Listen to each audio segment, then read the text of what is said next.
The home of the common Joe and the common Sally in the know, even more so than all those media talking heads. Well. Looks like somebody's learned how to recruit the transfer portal. That spells trouble for all those coaches that use that as a failsafe when they can't recruit actual high school recruits. Not naming any names, but Linky boy. Seems like old Brent Venables and staff are starting to raid the transfer portal just like they've been recruiting 2 top 10 classes back to back, and the last one was actually a top 5 class in 2022. And now they're going into the transfer portal and stealing your thunder just a little bit. Let's talk about it.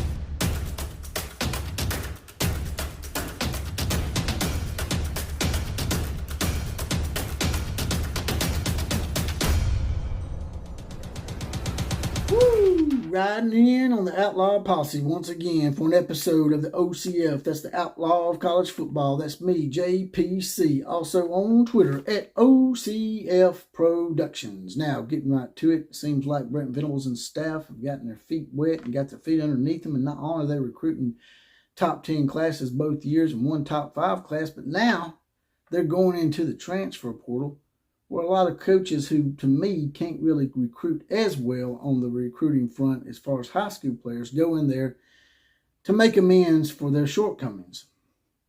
But what Brent Venables done in this transfer portal in these last 2, he's got quite a few so far. But these last 2 speak volumes of how varied he is.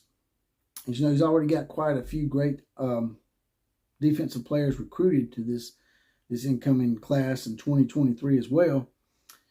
But he went out and got Andrel Anthony from Michigan, which was considered one of the fastest wide receivers and a guy that could stretch the field and fits him well with Jeff Lebby's super spread offense. That can take a lot of pressure.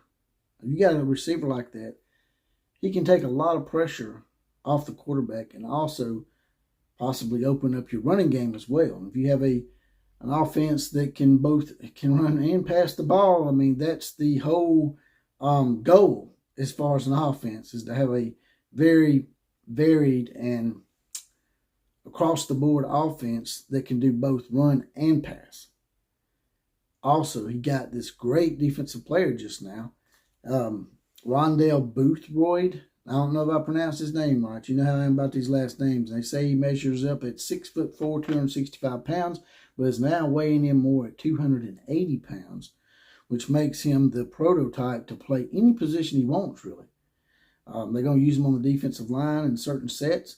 Hell, you could probably even plug him in at linebacker if you had to.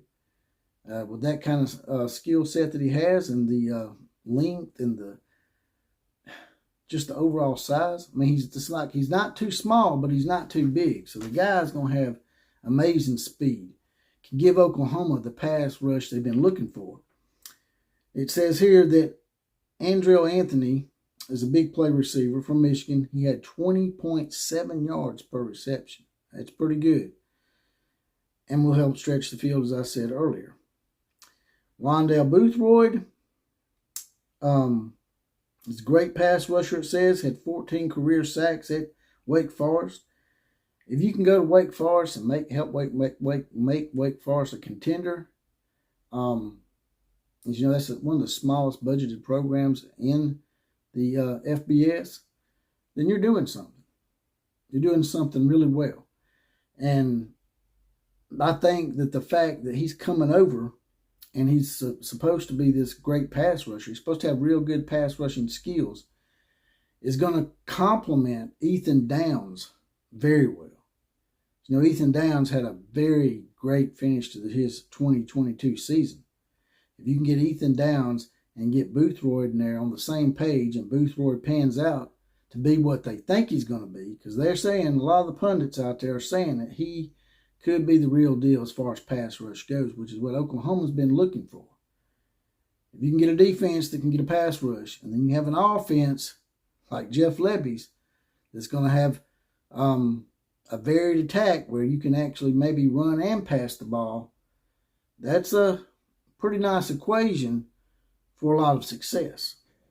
Interrupt this regularly scheduled grilling session to give y'all another little tidbit. Just saw it on my feed. I don't know how I missed it, but Oklahoma also has added another tight end to back up Austin Stogner, who was also another good transfer portal get, even though he'd already been to Oklahoma. And Blake Smith, a tight end from Texas A&M. So it looks like Jimbo's class that he paid for is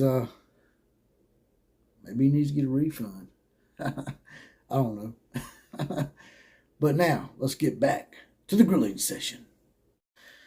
And Rondale is already being complimented with Trace Ford, Dasan McCullough, Jacob Lacey. All great defensive linemen. Plus Boothroyd. Plus Ethan Downs. Plus Jeff Lebby's getting his share of offensive players. And you know what that's called, class? You know what that's called out there for all you coaches out there that just think you can just win by overloading on one side of the ball? That's called being varied and having a team that can support each other on both sides of the ball. And that's what Oklahoma's building right now. It's evident. And it's just a matter of time. Even the pundits in these articles are saying that with these players that he's got, and now the 2023 class is almost in the top 5 as well. The early ratings for the 2023 class, he got Oklahoma at number 6. So now he's on the cusp of getting yet another top 5 class. There'll be 2 top 5 classes and 1 top 10 class. A total of 3 top 10 classes. And now he's going into the portal and taking certain coaches' lunch money. Because from what I understand, Andrell Anthony was also considering, that's right, those USC Skillshares. So, no, you guys and gals tell me what you think. Do you think that these transfer portal gets are going to be the final ingredient that gets Oklahoma back to the national scope and contending for playoff berths? I think it could be. Drop in the comment section. Tell me what you think. And if you don't mind, it's a little hard under here. Hit that. It says thanks. Throw me a few dollars in the coffers. Get me off this YouTube teat. Because if I ever get to the point where I don't need Google cents, their money or whatever, I'm going to start unleashing. I'm going to start unleashing big time and saying whatever I want, whenever I want, regardless of what the censors say. That's all I got to say about that. Like, share, comment, and subscribe to this channel. And as always, KMCA to all the other teams. Class is now officially dismissed.